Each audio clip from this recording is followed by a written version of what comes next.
Hello दोस्तों, स्वागत है आपका अपने यूट्यूब चैनल आउटलाइन क्लासेस पर। मैं राजेश। आज हम बात करेंगे अपर निजी सचिव, जैसे कि मैंने लिख रखा है ये कितना फॉर्म पड़ा, एग्जाम क्या 7 जनवरी को ही होगा, स्किल कब होगा, कैसे करें तैयारी, शॉर्ट हैंड अभी से करें, सिलेबस कैसे पूरा करें, किस सब्जेक्ट की महत्वपूर्ण भूमिका रहेगी, और सबसे महत्वपूर्ण बात, जो हमारा जो शॉर्ट हैंड का बैच चल रहा है एपीएस का, उसे ज्वाइन कैसे करें, है ना। तो ये कुछ पॉइंट है। बहरहाल आप सब चीज जानते होंगे, लेकिन कुछ कमेंट आ रहे थे, उसका जब मैं जवाब दे रहा हूं यहाँ पे, तो रुकिएगा लास्ट तक। जो भी एपीएस वाले, स्टेनो वाले हैं, या शॉर्ट हैंड क्षेत्र से जो भी हैं, जो स्टेनो सीखते हैं, करते हैं, उनके लिए बहुत महत्वपूर्ण ये वीडियो होने वाली है। तो दोस्तों, जैसे कि आप सब तैयारी कर रहे हैं, कितना फॉर्म पड़ा, सबसे बड़ी बात तो ये है। तो मैं इसको ही बताऊंगा, इस पर काफी बात करेंगे, इसको लास्ट में देखेंगे, क्योंकि 2 नवंबर तक का डाटा इसमें आया था, क्योंकि डेट बार बार बढ़ाई गई है इसकी। एग्जाम क्या 7 जनवरी को होगा, हाँ ये चीज मेन है। तो को नोटिस भी निकाला था, लेकिन जब 2 तारीख लास्ट थी एपीएस की, उस समय निकाला था 7 जनवरी के नोटिस। अब इन्होंने बढ़ाकर 16 कर दिए, तो इस एग्जाम पे इफेक्ट पड़ेगा, पड़ सकता है, लेकिन हम नहीं मानेंगे। मतलब मानने का मतलब ये है कि हमें माननी नहीं है, क्योंकि इसने अगर हटाया भी 2 तारीख से 16 करा है, लगभग 14 दिन बढ़ाए हैं, 7 से आप 20 मान लीजिए, है ना। लेकिन आपको मानने ही नहीं, आपको 7 जनवरी ही मानकर इसमें चलना है, क्योंकि 7 जनवरी को ही हमारा एग्जाम हो जाना है। इस तरीके से मान को आपको तैयारी करनी है। हाँ ये जरूर है कि हट सकता है, लेकिन गारंटी नहीं है। हो सकता है 90% तो चांस पूरे 7 जनवरी के ही रहने वाले हैं, ठीक है। दूसरा, स्किल कब होगा। अब सबसे मेन चीज ये है कि आप लोगों ने स्किल छोड़ रखा है। अब आप लोगों ने स्किल छोड़ रखा है वो इस वजह से, क्योंकि आप सब ज्ञानी हैं, है ना। आप तो, जैसे कि मैं बता दूं आपको थोड़ा सा जो मेरा अनुमान है, मैं कोई आयोग से पूछा नहीं है, आयोग से संबंधित नहीं है। अपने अनुमान से अगर मैं बताऊं तो आपको मान के चलिए कि आपको 40 से 50 दिन इसमें, हद से ज्यादा आपको 1.5 महीना मिलने वाला मेरे हिसाब से। मतलब 45 से 50 दिन इसमें मिलने वाले स्किल के लिए। आप सोच सकते हैं, एपीएस के स्किल निकालने के लिए क्या 45 दिन काफी है? नहीं।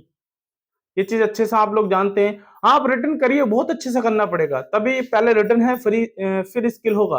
अगर हम रिटर्न में ही क्वालिफाई नहीं कर पाए तो स्किल नहीं होगा। लेकिन हमें नौकरी लेनी है ना, हमने ये सोच रखा है कि हमें नौकरी लेनी है। तो नौकरी लेने के लिए हमें क्या करना है कि हमें स्किल भी तैयार करना है, और हमें शॉर्टहैंड भी तैयार करना है। कुछ लोगों को मेरी बातें थोड़ी नेगेटिव लगेंगी, लेकिन जो सच है वो सच है, क्योंकि लग सकती है, लगे, कोई फर्क नहीं पड़ता। अब सोचिए 45 दिन में कौन सा स्किल निकलेगा। आप कहेंगे कि सर हमारे पास पहले रिटर्न तो कर ले, रिटर्न करिए आराम से, कोई दिक्कत नहीं है, लेकिन हमें नौकरी लेनी है तो दोनों चीजें करनी पड़ेंगी। रिटर्न भी करना पड़ेगा और शॉर्ट हैंड भी करनी पड़ेगी, अगर सिलेक्शन लेना। अगर आपको रिटर्न नहीं निकालना, सिलेक्शन शॉर्ट हैंड नहीं निकालनी है, सिलेक्शन नहीं लेना, तो आप रिटर्न की बहुत अच्छे से तैयारी करें, कोई दिक्कत नहीं होगा। लेकिन हम, वो हमारी सोच है कि हम उसको किस तरीके से मैनेज करें, समय भी बच जाए, है ना, और हमारा स्किल भी हो जाए और रिटर्न भी हो जाए। वो हमारे ऊपर डिपेंड करता है कि हम किस तरह से मैनेज करते हैं। तुम्हारे पास भी 24 घंटे, हमारे पास भी 24 घंटे, जो सारे सब्जेक्ट कर रहा है वो भी 24 घंटे है। सभी के पास 24 घंटे। बस अपना क्या है कि अपना एक शेड्यूल या टाइम मैनेजमेंट जो करना है वो खुद के ऊपर डिपेंड करता है, आपका क्या शेड्यूल है, ठीक है। तो उसके बारे में कुछ बताऊंगा। तो मान के चलिए कि आपका स्किल, अगर आपका 7 जनवरी को पेपर होता है, तो मार्च में आपका, मार्च से पहले पहले स्किल हो जाएगा, अगर 7 जनवरी को पेपर होता है तो, ठीक है। तो कैसे करें तैयारी, अब आप सोच सकते हैं इसको। 2 महीने का टाइम है, स्किल भी करना है, शॉर्टहैंड भी करनी है, रिटर्न भी करना है, रिटर्न में कंप्यूटर भी पढ़ना है। सबसे बड़ी चीज तो कुछ बच्चों को ये नहीं पता होगा, कुछ साथियों को, कि रिटर्न पढ़ना कैसे है।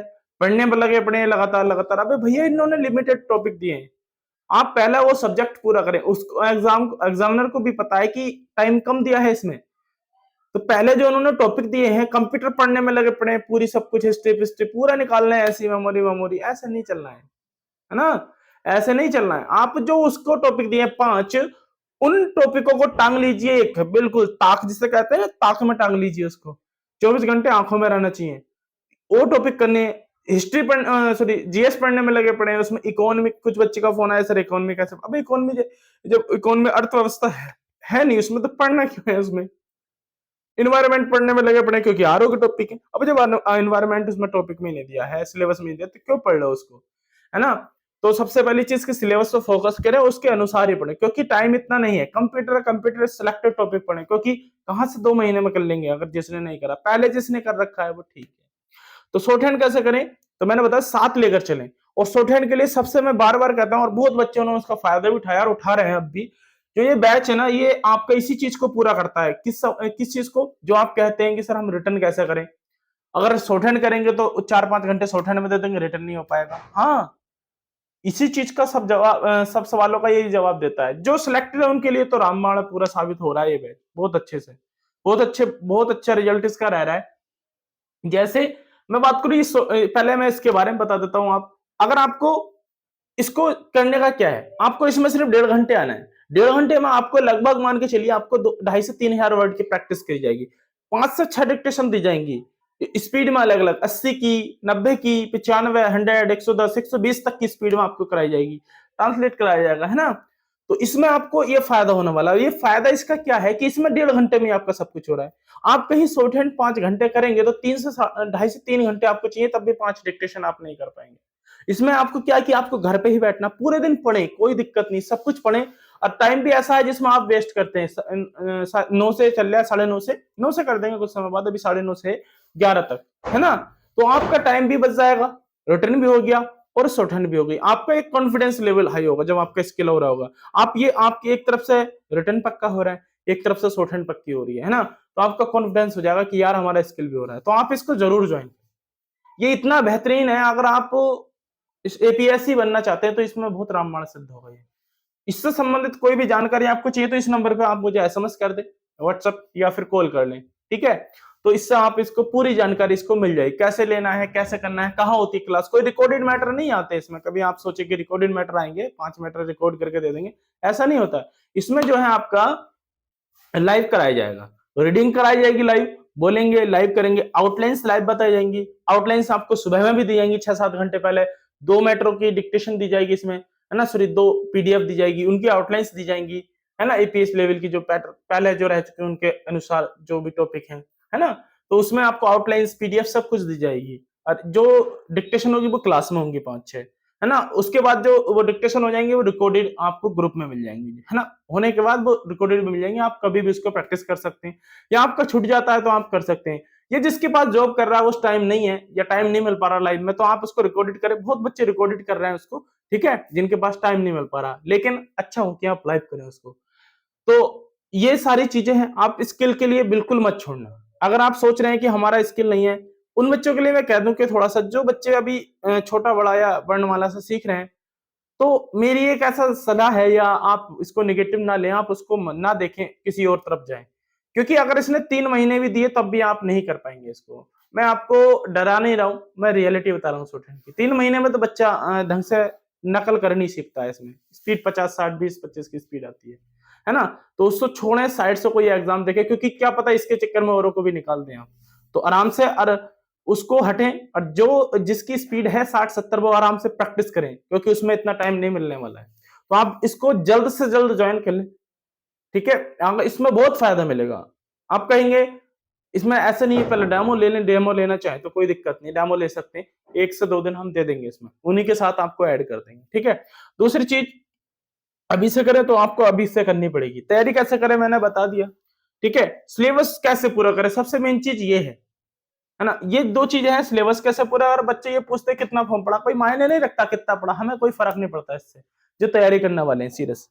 तो सिलेबस कैसे पूरा करें, तो सिलेबस पूरा करने का मतलब एक ही है कि आप उसको सिलेबस को पूरे जो पॉइंट दे रखे हैं, हिस्ट्री, पॉलिटी, साइंस, है ना, और आपका ज्योग्राफी, और आपका इमारतें, स्थल, और आपका स्पोर्ट्स, जो और आपका शब्द संचय, फुल फॉर्म, और ये चीजें जो है ना सब आपके सिलेबस पे होनी चाहिए। आप इन्हीं को पहले कवर करें, क्योंकि टाइम इतना है नहीं। जब ये कवर हो जाएंगे तो आप अदर्स से कुछ देखना चाहे देख लें, लेकिन बार बार इन्हीं को पूरा करें। कंप्यूटर में 5 टॉपिक है, उसी को पूरा करें। आप इससे फालतू पढ़े ना, वो पूछेंगे तो ठीक है, वो सभी के लिए पूछेंगे, हमारे लिए अकेले के लिए नहीं पूछ रहे हैं, वो सभी के लिए पूछा। ऐसे नहीं कि साल हो दे रखा है, इसका साल हो गया, 1.5 साल हो गया तैयारी कर रहे बच्चे, टाइम ही कहाँ दिया है। तो सिलेबस से बाहर जाने का कम चांस है उनके, ठीक है। इसलिए आप सिलेबस पे पॉइंट टू पॉइंट पढ़े पहले। दूसरा, किस सब्जेक्ट की महत्वपूर्ण भूमिका रहेगी, तो देखो जीएस का मैं बता दूं रोल। जीएस का जैसा मुझे लगता है जीएस ज्यादातर सभी का सेम रहता है। जो बच्चे ज्यादा पढ़ते हैं 4-5 नंबर ऊपर निकल गए। कभी-कभी तो ऐसा होता है जो पढ़ने वाले होते हैं जीएस उनका डाउन चला जाता है ना? तो जीएस को तो देना ही देना है ज्यादा समय, लेकिन अच्छे से आपका ये 2 सब्जेक्ट जो हिंदी है और आपका कंप्यूटर है। हिंदी में भी कुछ बच्चे अभी बता रहे थे ऑफलाइन क्लास वाले भी पढ़ने में लगे पड़े हैं, ग्रामर, संज्ञा, सर्वनाम, विशेषण कहाँ दे रखा है इसमें ये? जब इसमें टॉपिक ही नहीं है, सिलेबस में नहीं है हिंदी का तो क्यों पढ़ लो इसको? जिसमें दे रखे हैं पर्यायवाची, मुहावरे, लोकोक्ति, वन वर्ड, है ना? पत्र लेखन से संबंधित, है ना? और आपके अनेक शब्दों के लिए एक शब्द, ये सब दे रखे तो ये ना पढ़े आप, उन्हें कहाँ हिंदी में पढ़ने पड़े, पूरी बुता आदित्य वाली रटनी शुरू कर दी साहब, रटना है, गलत चीज है वो, आप पहले सिलेबस देखें, है ना? दूसरी चीज, कंप्यूटर में वही पढ़ें जो सिलेबस दे रखा है। किस सब्जेक्ट की महत्वपूर्ण भूमिका, ये सबसे मेन चीज ये है, क्या है कि आप सबसे ज्यादा जो महत्वपूर्ण भूमिका रहेगी ना, आपका स्कोर जो बनाएगा वो हिंदी और जीके बनाएगा, सॉरी हिंदी और कंप्यूटर बनाएगा, लेकिन मेरिट जो बनेगी वो जीके से बनेगी, है ना? तो जीके भी अच्छा होनी चाहिए, लेकिन हिंदी और कंप्यूटर में आपका ऐसा होना चाहिए कि 45 प्लस 45 आने चाहिए हिंदी में। हिंदी में तो किसी सूरत में कटनी नहीं चाहिए, इतनी आप कर लीजिए इसको, आप इसमें कर भी सकते हैं, कंप्यूटर में भी कर सकते हैं, कोई छोटा सिलेबस है, लेकिन जीएस का 45 नहीं ला सकते, आप सब जानते हैं, 1/3 के माइनस मार्किंग के साथ, ठीक है? तो उसमें आप अपने दिमाग से सोचे कि हम किसे अच्छा कर सकते हैं। मेरे अनुसार आप इनका तो 2 पकड़ होनी चाहिए, किस किस पे, एक हिंदी पे होनी चाहिए और एक कंप्यूटर पे होनी चाहिए, इन 2 पे तो बहुत अच्छे से पकड़ होनी ही चाहिए, ठीक है? आप जैसा अच्छा समझे, मैं इतना ज्ञाता नहीं कि आपको ज्ञान दे रहा हूं, मैं सिर्फ अपने अनुसार बता रहा हूं जो भी हमसे जुड़े हुए हैं, ठीक है? तो और दूसरी चीज ये बात ये आती है अब, है ना? क्या बात आती है, ये वाली आती है, क्या कितना फॉर्म पड़ा। तो देखो जैसे कि आप सबको पता है, और कुछ जैसे कि पता चलता है 2 तारीख तक लगभग इसमें 1 लाख फॉर्म पड़ चुका था, है ना? 2 तारीख तक इसमें कितना पड़ चुका था, 1 लाख फॉर्म इसमें पड़ चुका था, 1 लाख फॉर्म पड़ चुका था, 1 लाख प्लस हो चुका था 2 तारीख तक। अब इसमें 16 कर दिए, क्योंकि फॉर्म तो भाई पड़ेगा, फीस इतनी है नहीं, तो आप इससे बिल्कुल बिल्कुल भी फिक्र मत करें, बिल्कुल भी डरे ना, बिल्कुल टेंशन ना लें। इसमें जो कंपटीशन वाला जो रहेगा आपका आपका वो रहेगा किसमें, आपका मान के चलिए 30,000 के आसपास, 30 से 35,000 इसमें रहने वाला है, 30 से 35,000 के बीच कंपटीशन रहने वाला है, क्योंकि यूपी के अंदर आता ही इतना बच्चा है इस टर्न से, है ना? तो इतना बच्चा है आप, लेकिन इनको कम ना समझे, इसमें जो है ना पिछले जो कहते हैं पुराने चावल, वो वाले लोग इसमें आए हुए हैं, सिलेक्टेड वाले जो पुरानी तैयारी वाले हैं, हल्के में ना ले, बहुत अच्छे से कंपटीशन करे, अच्छा कंपटीशन है इसमें, ठीक है? लेकिन अगर इसमें सही गाइडेंस के साथ और सही टारगेट के साथ चलेंगे आप, दम दबा के रिटर्न आप शॉर्टहैंड छोड़ रखिए, उस पे करना, क्या फायदा मिलेगा? आपको दोनों करना है, आपको दोनों चीजें करके लेके चलनी है, वो कैसे करनी है वो आपको पता है, हमें नहीं पता, वो आपको पता, लेकिन करनी दोनों है, जहां से करें वहां से करें, कोई फर्क नहीं पड़ता, खुद करें, कहीं अरे हो सके तो यूट्यूब पे ज्यादा चक्कर में ना पड़े, है ना? क्योंकि यूट्यूब पे सब वही चलता है, आप भूखे पड़े, पेट देख लियोगा, पेट ना देखा कैसा पेट फाड़ा, तो वैसे ही हो जाएगा। तो आप समझदार है, सब बुकों का सहारा लें, ज्यादा यूट्यूब से ज्यादा ना पढ़े तो अच्छा रहेगा, बाकी आपकी इच्छा है, कोई दिक्कत नहीं, ठीक है? तो इसके लिए मैं जरूरी कहूंगा कि आप अगर सच में नौकरी लेना चाहते हैं तो रिटर्न और शॉर्ट हैंड दोनों लेके चलें आराम से, अभी से करें, चाहे 1-1.5 घंटा मांग रहा हूँ, 1.5 घंटे में आपका पूरा बेनिफिट इसमें मिलेगा, पूरा स्किल की गारंटी मैं लेता हूँ, आपकी स्पीड की और एक्यूरेसी की, आपको इतनी प्रैक्टिस करा रहा हूँ, इतनी प्रैक्टिस करा रहा हूँ, बहुत ज्यादा, ठीक है? तो आप जो भी इसको ज्वाइन करना चाहते हैं, इस पर कॉल या एसएमएस मुझे व्हाट्सएप कर दें, ठीक है? और बच्चों का आपने सोच लिया 1 लाख, आप मानिए 16 तारीख लास्ट है, 25,000 हो जाएंगे, 25,000 हो जाएंगे, 30, अरे 50,000 हो जाएंगे ना, 1.5 लाख हो जाएंगे, कोई फर्क नहीं पड़ता आपको, अगर सर 1.5 लाख, 328 वैकेंसी, है ना? और 1.5 लाख फॉर्म है, ये तो बहुत ज्यादा हो रहा है यार, है ना? कोई ज्यादा नहीं हो रहा, इन्हें देखना, आपका पेपर पे 55 से 60% बच्चे देने जाएंगे, 50 से 55% बच्चा देगा, देख लेना, आज मैं बता रहा हूँ, आप देख लेना 50 से 55% के आसपास ही बच्चे में बैठेगा, मतलब अगर 1 लाख फॉर्म डलेगा, 1.5 लाख फॉर्म डलेगा, तो 60 से 70,000 बच्चे इसमें फॉर्म पेपर देने जाएगा। उसमें भी बहुत से ऐसे होंगे जो अभी बिल्कुल शॉर्ट हैंड सीख रहे हैं, स्टार्टिंग कर रहे हैं, लेकिन उनसे होने वाला कुछ नहीं है, बस मेरिट में थोड़ा हिस्सा लेंगे वो, है ना? तो उससे अच्छा है कि वो लोग अभी दूसरी तरफ अपना ध्यान दें, आरओ की तरफ, और वैकेंसी आ रही है उसकी तरफ, ठीक है? तो आप सबसे मेन चीज आप जो मैंने बता दिया, सिलेबस ही पूरा करना, सिलेबस टू सिलेबस पढ़े, पॉइंट टू पॉइंट, ज्यादा इधर उधर ना भागे तो अच्छा है, ठीक है? कितना फॉर्म पड़ा मैंने यह बता दिया, इसके आप एग्जाम मान के चलेंगे 7 जनवरी को ही होने वाला है, इसके बाद कुछ नहीं है। आपको अगर टाइपिंग में कोई दिक्कत आती है, और टाइपिंग में कोई दिक्कत आती है, तो टाइपिंग में मुझसे पूछ सकते हैं, यहाँ पे कोई भी स्किल से रिलेटेड अगर दिक्कत है, क्योंकि रिटर्न तो हम पढ़ाते नहीं है इस चैनल पे, है ना? तो इस शॉर्ट हैंड है। अगर स्किल से संबंधित कोई भी दिक्कत आती है तो मुझे ये नंबर पर कॉल कर लें, कैसे भी किसी भी तरह की दिक्कत, आपकी स्पीड कैसे नहीं बढ़ रही, एक्यूरेसी कैसे हो रही है, आप ज्वाइन करें ना करें वो आपकी अलग चीज है, वो दिक्कत नहीं है कि आपने ज्वाइन नहीं किया, आप पूछ कर सकते हैं, कुछ भी पूछ सकते हैं, भले ही ज्वाइन करें ना करें वो आपकी इच्छा है। अगर आपकी अच्छी है तैयारी, आप कहीं और से कर रहे हैं, बढ़िया चीज है, आप कहीं और से करें लेकिन करें, लेकिन करें। तो बस इतना ही था, कोशिश कर रहा हूँ, उम्मीद करता हूँ कि सारे सवाल के जवाब आपको मिल गए होंगे, ठीक है। तो ये स्किल का आप स्पेशल ध्यान रखें और रिटन के साथ साथ टाइम ना छोड़ें कि हम आगे करेंगे, ठीक है। तो आज के लिए इतना ही, मिलते हैं फिर किसी और क्लास में, जब तक के लिए धन्यवाद। और अगर आप इसमें कुछ भी जानकारी आपको चाहिए तो इस वाले नंबर पर कॉल कर सकते हैं, पूछ सकते हैं कुछ भी A to Z।